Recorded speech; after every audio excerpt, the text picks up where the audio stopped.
მოგესალმებით, ჩვენი სტუმარია ქუთათელ გაენათელი მიტროპოლიტი მეუფე იოანე გამრეგელი. მოგესალმებით მეუფე და პირველ რიგში მადლობას მოგახსენებთ ჩვენთან სტუმრობისთვის. Როგორ ფიქრობთ, რამდენად მნიშვნელოვანია, რომ ბავშვებს ადრეული ასაკიდან შევასწავლოთ რელიგია, მისი ისტორია და ვასწავლოთ ლოცვების წარმოთქმა? მნიშვნელოვანი არის და ძალიან, მაგრამ ბევრი პრობლემაა. ორი თავარი პრობლემა არის ის, რომ ეს საზოგადოება მსოფლიო მასშტაბით არა მარტო ნაკლებად რელიგიურია, შეიძლება უფრო ათეისტური და ანტირელიგიური. ნახოთ ჩვენ მედიის ყველა საშუალებები.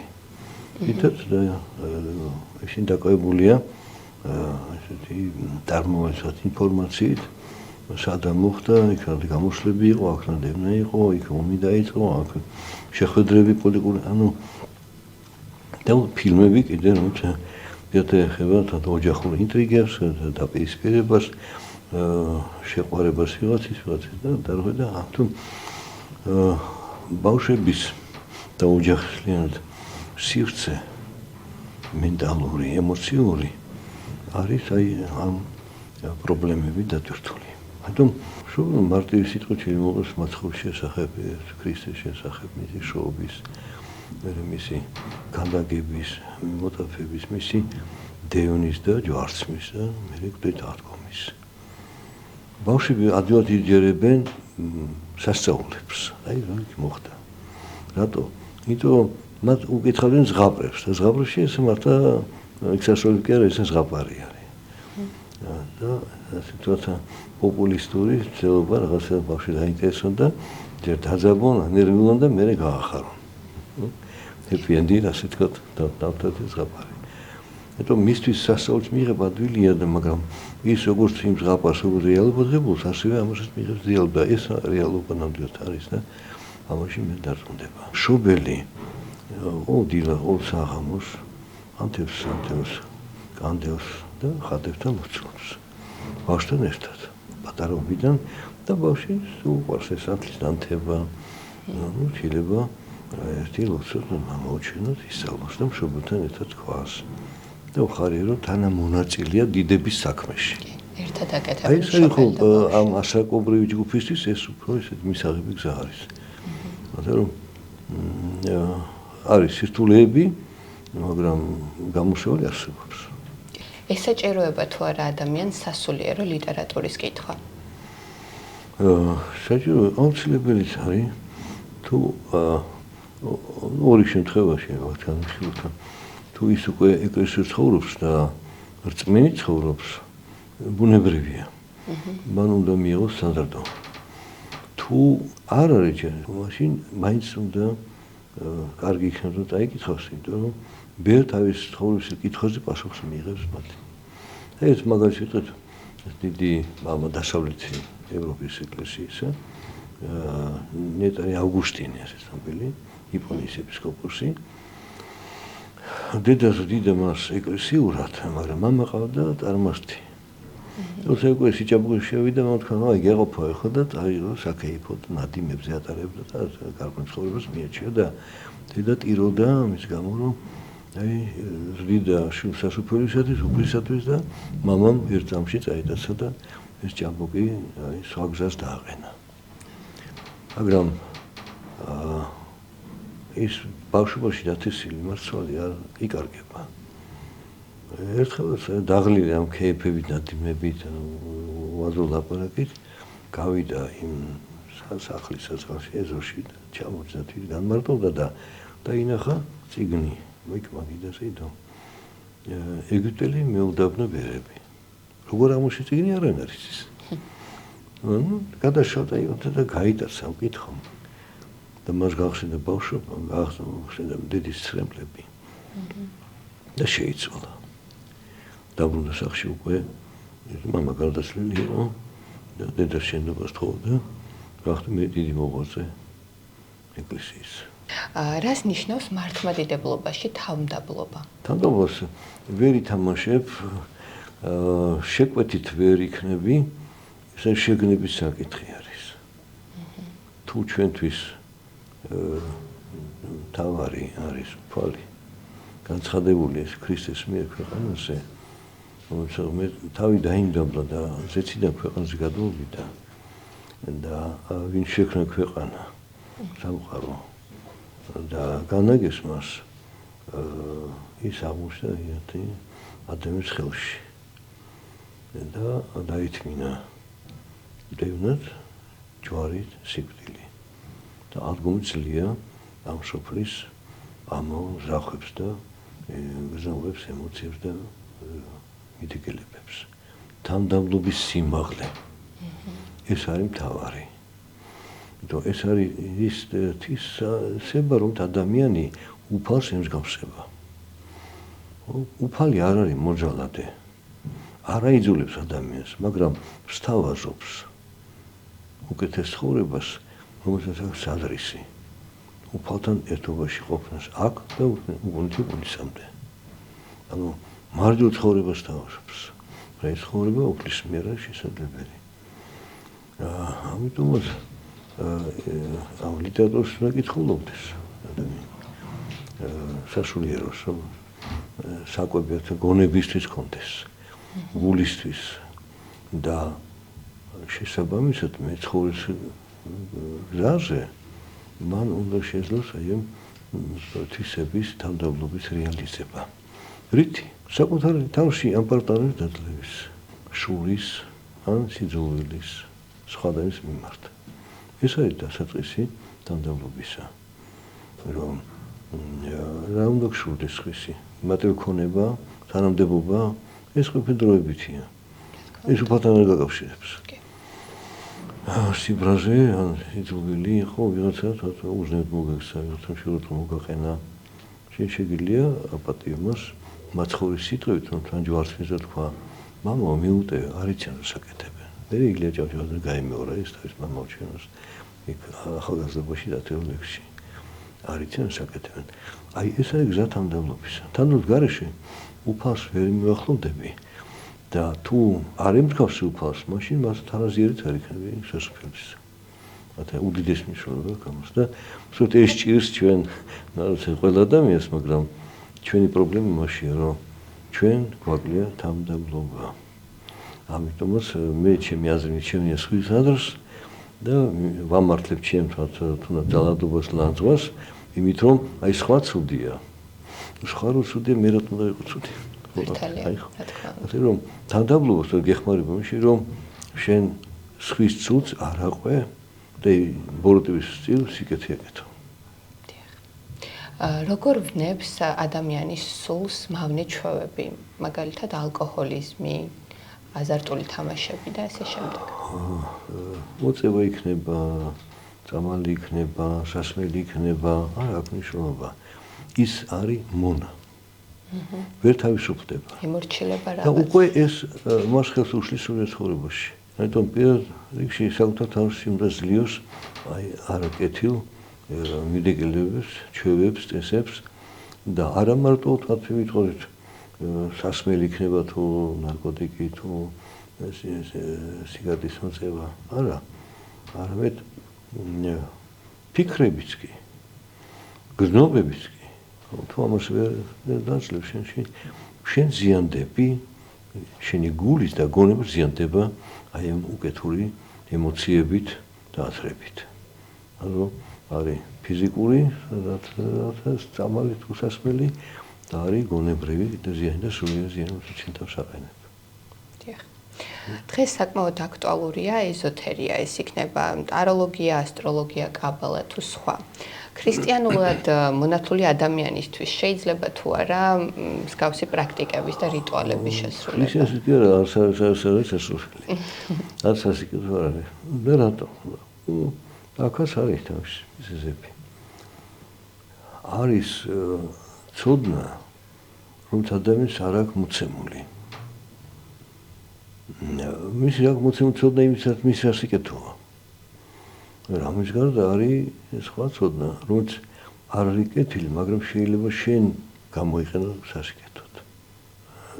მაგალითად, უფალს დევნიდნენ ის პატიობდა და სიმშვიდეს ინარჩუნებდა და სხვებს ამშვიდებდა. ხო? აი ეს უკეთური რაღაც მოვლენა, გათხოვა, მან მიაქცია სასიკეთოდ გამოიყენა. ცოდნის წყარო არის ორი რეალურად.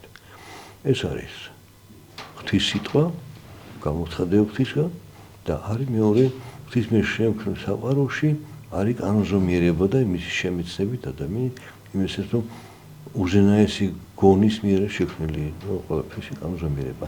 დაწყებული აი ელემენტარულ ნაწილად ნივთიერებით, ხო? ქიმიური ფორმულებით, ხო? მენდელეევის ტაბულა, როგორ კანონზომიერება არის. სცენარეებში ჩვენ ხედავთ კანონზომიერებს, ხო? მთელი კლასიფიკაციები სცენარების ცხოველთა სამყაროში ყველგან ხედავთ კანონზომიერებას. ესე იგი არსებობს კანონმდებელი, რომელიც ეს შექმნა და ჰორმონულ ურთიერთობაში მოიყვანა. და ადამიანს შეიმეცნა, ანუ აი შემეცნება სამყაროში ახლობს ადამიანს ღმერთთან. აი თქვათ ახლა იყო დღესდღეობით და დიდმოწმე ბარბარესი. იმან უფალესი იპოვა. თუმცა ხედავდა თვალის ფაზების თვალებადობას, მზის ასოციაციას, რანგინონ ადის ზაფხულში ზამთარში და მიხვდა რომ ყველაფერი კანონზომიერია და მე მიხვდა რომ არის შემოქმედი. მე უკვე უფალმა მოულინა მას მასწავლებლები და გახდა ქრისტიანი. მიუხედავად იმ გარემოცის რომელშიც იზრდებოდა წარმართული ამის მიერ შექმნილი. და აი საიდან ვიცით არის ესეთი ცოდნა რომელიც სასარგებლო. როდესაც ღმერთთან შექმნა ადამი, პირველი ადამიანი, ყველაფერი გაქვს მოცემული. და შეიმეცნო და სასიკეთოდ გამოიყენო. ერთის გარდა აი ხისა, კეთილს და ბოროტის შემეცნების ნაყოფი არ ჭამო. ანუ ის თუ ფიზიკური იყო ვაშლი თუ მსხალთვათა, ის შეიცანი, ის გასვლა რა უნდა გაუკეთო შემოუბარო მორწყა და ასე შემდეგ. შეიძლება სელექცია და უკეთ ჯიში გამოიყენო, კი. აქ შეიძლება ვთქვათ სიკეთე და ბოროტება ერთი კატეგორია და კეთილი და ბოროტი სხვა არის. კეთილი ღმერთია, ბოროტი დაცემული ანგელური შმაკი. ამიტომ ამის შემეცნება შენ თვითნებურად არ უნდა დაიწყო. რამდენიც საჭიროა უფალი მოგცემს. რამდენიც შენ შეიცნობ უფალს, იმდენ შეიცნობ მის საწინააღმდეგო რა არის. და როცა შენ თვითნებურად იწყებ ამის შემეცნებას, შეცდები. და ამიტომ ადამიანს ეს შეცდომაც გაყვა და მთელ გასამოთქმაზე გადავიდა. ჩვენს ამას ვიწევთ. აი ეს ეზოთერული სხვადასხვა მიმდინარეობები, რომ თქვენ ახლა ჩამოთვალეთ, არის ეს ცოდნა, რომ ჩვენთვის არ არის მოცემული, მაგრამ იმის მიღება არასო გზაზე გვაყენებს.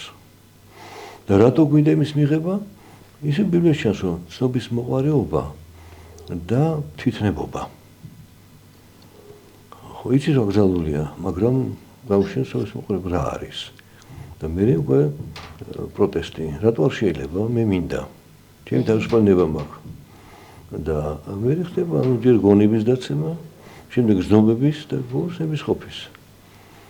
და აი სწორედ ამ ეზოთერული ეს ცოდნა, მისი საწყისი არ არის ღმერთი. ეს ჩვენ მოცემული გვაქვს, ეს ერთ-ერთი იმ ხეთაგან არის, რომელიც სამოთხეში იყო. და ეს არის ცნობის მოყვარეობა, რომ გონება რისის აქვს უნდა შეიმეცნოს. მაგრამ ის შედის იმ სფეროში, რომელიც მისის უცნობი არის. და რა შექმნობა? მე არ მოხწეულმა ცოდნამ, ნუ აი თქვათ, იგი ტაროს ეს კარტი, იგივე თქვათ, იქნება ეს კაბალისტური თქვათ მოთხრობები. საწყისი რა არის? საიდან მოდის? მათი ავტორი არის ადამიანი. და მეცნიერების საწყისი და ცოდნის და სიფრის უფალია. რა თქმა უნდა. უფალი ამბობს, ათიმცნება, იწყება მე ვარ უფალი ღმერთი შენი. ანუ ჩვენ ცოდნა ღვთისაგან მივიღოთ. რამდენიც საჭირო ჩვენი ხსნის და ცხოვრებისთვის. დანარჩენი უკვე მოგეცემა შენი ჭის შესაბამისად. ამიტომ არის დიდი ღვთისმეტყველები ეკლესიაში და თვითონ მოციქულები და იოანე ღვთისმეტყველი ეწოდება. ეს ცოდნა გამოცხადებით აქვს მიღებული. პავლე მოციქულმა დამასკოს გზაზე მიიღო. პეტრე მოციქულმა, იოანე ღვთისმეტყველმა უშუალოდ ღვთისაგან მიიღეს ეს ცოდნა. და ეს ეზოთერული ეს არის რომელიღაც ინტელექტუალის თავისი ასე ძიებით ლოგიკური სქემა ატყობილი, რომ აი ასე შეიძლება რა გაიგო, სობის მოყარება დააკმაყოფილო. რა მეც ხვალ. გათ ის სწორად გამოყო თუ არა თუ ეს გავთხოვდი ერთად რაღაცა ამ ქვეყნიური ინტერესები აქვს. თანამდებობა, სამსახური, ფული, წარმატებული იქნება თუ ბიზნესი, ეს აინტერესებს მას. და ამიტომ მიდის მკითხავთან და ეკითხება, აბა მიმკითხავე და ის კითხავს. რადგან ამის უკან უკეთური ძალა დგას, შესაბამის აქ დიდი სასურია, მაგრამ მითხოთ რომ მასაც აქვს გარკვეული ხედვის უნარი, დაცემული ანგელოზია. ანუ რაღაც ფარგლებში მან შეიძლება მკითხოს სიმართლე, მაგრამ ეს სიმართლე აღდგა შენ ცნობის მოყარეობას და ნეუნელა შენ მიყვები უკვე უჯერებ ამას, ახლა აი გამართლა ეს ბოლო შორდები ღმერთს და მიყავ ხარ ბოლოს კატასტროფები მითიხარ.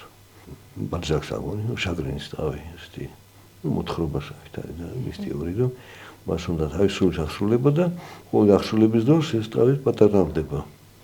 ბოლოს მიახდებს, რომ თავდება. და რას მიაღწია? რას მიაღწია, არაფერი აღარ ჭირდება მას. რადგან წინ სიკვდილია და ესაც მან მოიპოვა, არაფერი არ არის. აი ეს საცდური არის ამ მიმდევრებში. უბრალოდ სხვადასხვა სივრცეში შეიქმნა თქვა ეს ტარო იტალიაში შუა საუკუნეებში ჩნდება კაბალისტური სწავლა-მოძრაობები, რო იუდაისტურ სამყაროდან მომდინარეობს. ვიტყვით რომ სადაც პირველ-მეორე საუკუნის მიჯნაზე დიდი მოღვაწე იყო ისრაელში აკიბა. და მან გადმოცემით იცოდა გარკვეული მისტიური სწავლებები და სისტემად ჩამოყალიბდა მის მოწაფეება მერე განავრცელდა რამდენი მიმდინარეობა გაჩნდა და მომავალშიც მერე მოკამროს მიმდინარეობები არის აღმოსავლური, დასავლური, ადგილობრივი ეს კაბალისტიკა. სადაც არის რიცხვთა მნიშვნელობის მანიპულაციით შეიძლება გაიგო ადამიანის ხასიათი, მისი ატყო მომავალი, იმაში ქვია კარტის თამაში დროს, მარჩილობის დროს იქაც რაღაცა არის დამთხევები ხოლმე.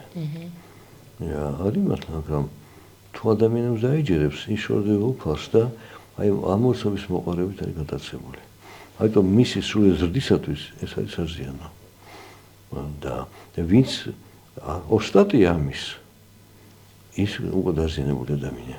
მას გონია რომ ის ფლობს რაღაცას და ძალაუფლებას. და თან იტყუება, იმიტომ რომ გრძნობს რომ ბევრი რამე მან არ იცის და მაგრამ თვითონ თავის რიტორიკით და შემუშავებულია და თვითონ მისტიციზმით ატყუებს იმ პაციენტს და ვინც არის კლიენტს, ვინც არის მოსული მასთან და ან იცის მის შესახებ რა ინფორმაცია აქვს და იყენებს იმ ინფორმაციას უმატებს კიდე ამ კარტებისა და ამი რაღაცა ნახეთ და მაგრამ რა თავარია ის რომ გეუბნებს სიმართლეს ის ხსნას იმ შეთვის არასასურველი შედეგისა ვერ გასწავლის. იქ უკვე ფატალიზმამდე მიდის. ასე და დაწერილი და დამთავრდა. და უფალი ყოველთვის თავზე გამოსავალს. კი, შენ აქამდე მიხვედი ეს კედელია, მაგრამ გამოსავალი არსებობს. მე გაჩვენებ და დაგიყვან და გახსნის ამ კედელს და გაგიყვანს. აი ეს განსხვავება რა. უფალი გზა ცხოვრებისაა და ის გზა ჩიხისკენ არის. მეუფე კიდევ ერთხელ დიდ მადლობას მოგახსენებთ მობრძანებისთვის და ესეთი საინტერესო პასუხებისთვის. დაგემშვიდობებით. მე თუნდაც გაიხარეთ. მადლობა.